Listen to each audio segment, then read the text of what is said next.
वार्ता देगा कि मीर साहब सारे बचाइए। जनाब मीर साहब, जनाब मीर साहब, जनाब मीर साहब, जनाब मीर साहब उनका देख साल करने ताड़ियों ने स्वागत किया जा।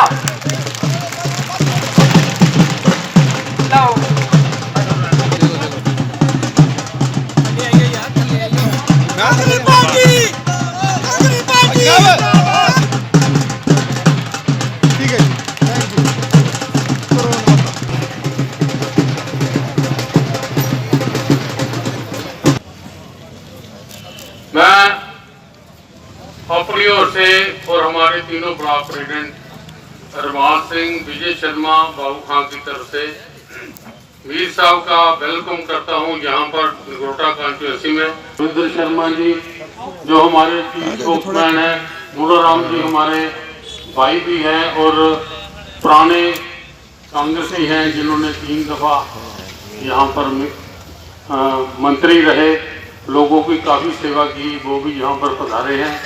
उनके साथ रजनीश शर्मा मियाँ जी, पंडित मगतराम जी के सपूत वो भी यहाँ पर आए हैं, मैं उनका भी वेलकम करता हूँ। शशि शर्मा जो हमारे सेक्रेटरी प्रदेश कांग्रेस बुशनाह से हैं वो भी यहाँ पर आए हैं। पवन रैना जी वो भी सेक्रेटरी हैं, सुचेतगढ़ से वो भी यहाँ पर आए हैं। बाजवा साहब वो मेंबर पार्लियामेंट थे, वो भी हमारे पार्टी में शामिल हुए हैं, वो भी यहाँ पर आए हैं। और खासकर हमारे डिस्ट्रिक्ट प्रेसिडेंट ठाकुर हरि सिंह देव जी वो भी आज कांग्रेस पार्टी ज्वाइन करेगा। मनोज शर्मा बैठ जी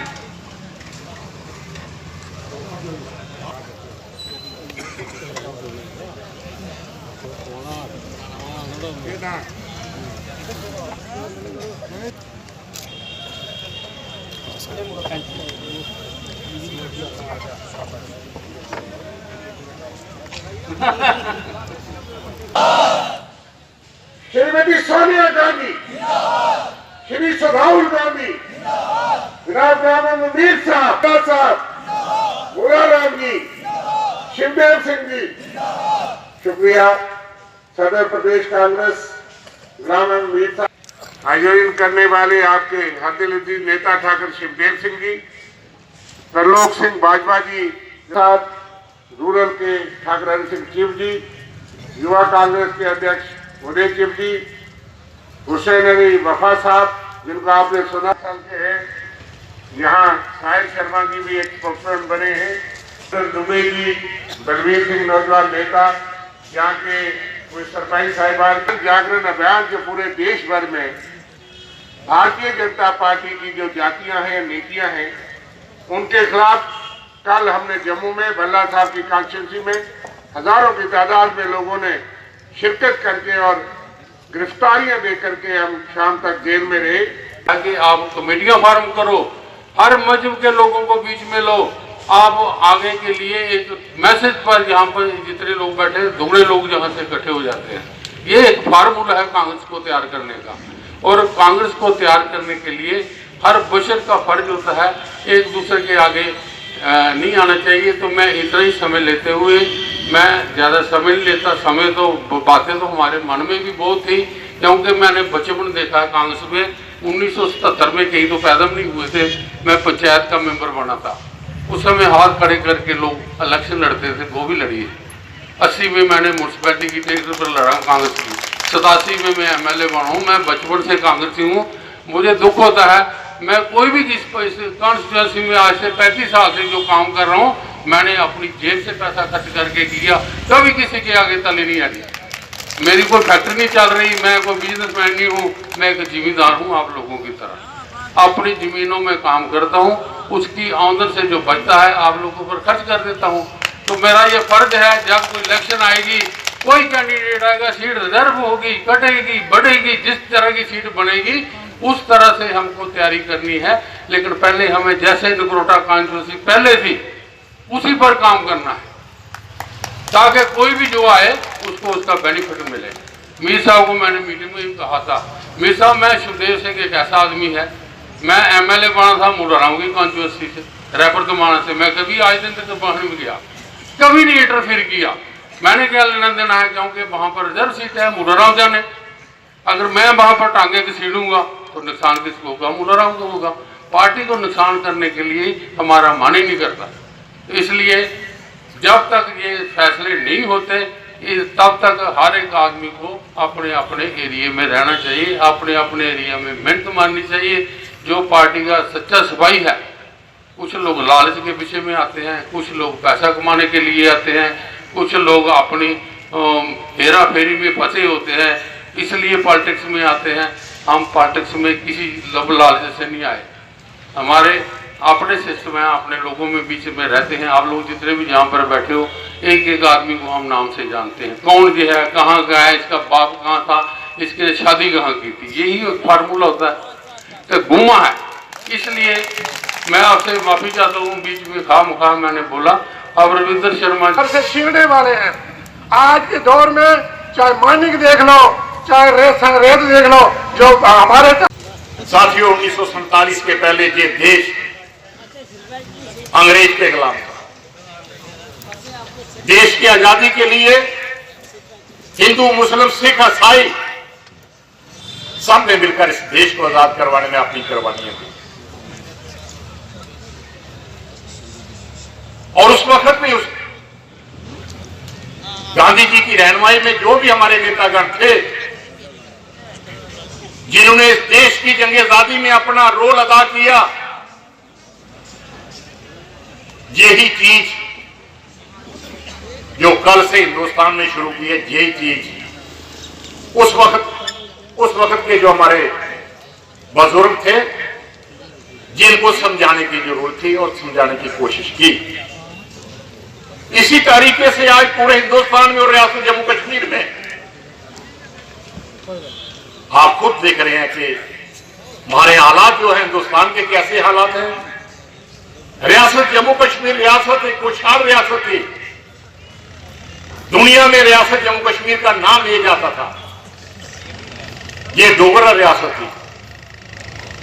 महाराजा हरि सिंह ने इसकी फाउंडेशन रखी थी। लेकिन आज क्या हाल हुआ? इस रियासत के 2 हिस्से किए और इतने झूठे वायदे, जिस तरीके से देश के प्राइम मिनिस्टर और देश के होम मिनिस्टर और बाकी जो साथी हैं वो कह रहे हैं कि लोग बड़े सुखी। 370 तोड़ने के बाद रियासत जम्मू कश्मीर में दूध की नदियां जो हैं वो बह रही हैं। साथियों, अब खुद आपने देखा कि जब से 370 टूटी, आम आदमी का क्या हाल है, हमारे नौजवान जो पढ़े लिखे हैं उनकी क्या हालत है। आज किसान जो वो सड़कों पर बेचारा परेशान है। आज महंगाई कहां पहुंच गई है। आज रियासत का बहुत बुरा हाल है चलाया जा रहा है। और इस जन जागरण अभियान का मतलब क्या है?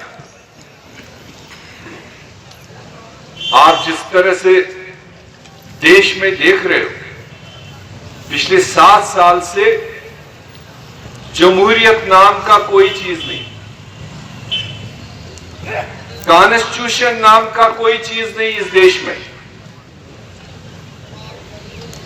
अगर कोई किसान कहीं अपनी बात उठाना चाहता है तो उसको तिहाड़ जेल, अगर कोई व्यापारी अपनी मुसीबत सरकार तक पहुंचाने की कोशिश कर रहा है तो उसको एनआईए, अगर कोई नौजवान अपनी बेरोजगारी की आवाज उठा रहा है उसके लिए सीबीआई, और जो भी हमारी देश की जनता है जो त्रस्त है इस हुकूमत के प्रोग्रामों से, उनके पॉलिसीज से, मैं पूरे देश की बात कर रहा हूं, भारत देश की। आप खबरें सुनते होंगे, आप टेलीविजन पर देखते होंगे किस तरह से देश के किसान कहीं अपनी हक की बात उठाता है तो उसको इस हुक्मरान जमात के लोग जिंदा अपने गाड़ियों के नीचे टायरों से कुचल करके जिस तरह से कुत्ते को भी नहीं मारा जाता है, उस तरह से हमारे देश के किसानों को कुचला जा रहा है। किस तरह से हमारे गरीब घरों में पकड़ दकड़, किस तरह से थानों में कस्टोडियल किलिंग्स।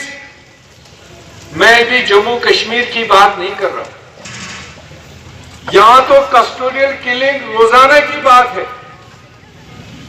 यहां आप नगरोटा वाले कश्मीर की बात करोगे, जम्मू कश्मीर की बात करोगे, तो आपको शाम को देशद्रोही कहा जाएगा, उग्रवादियों का साथी कहा जाएगा।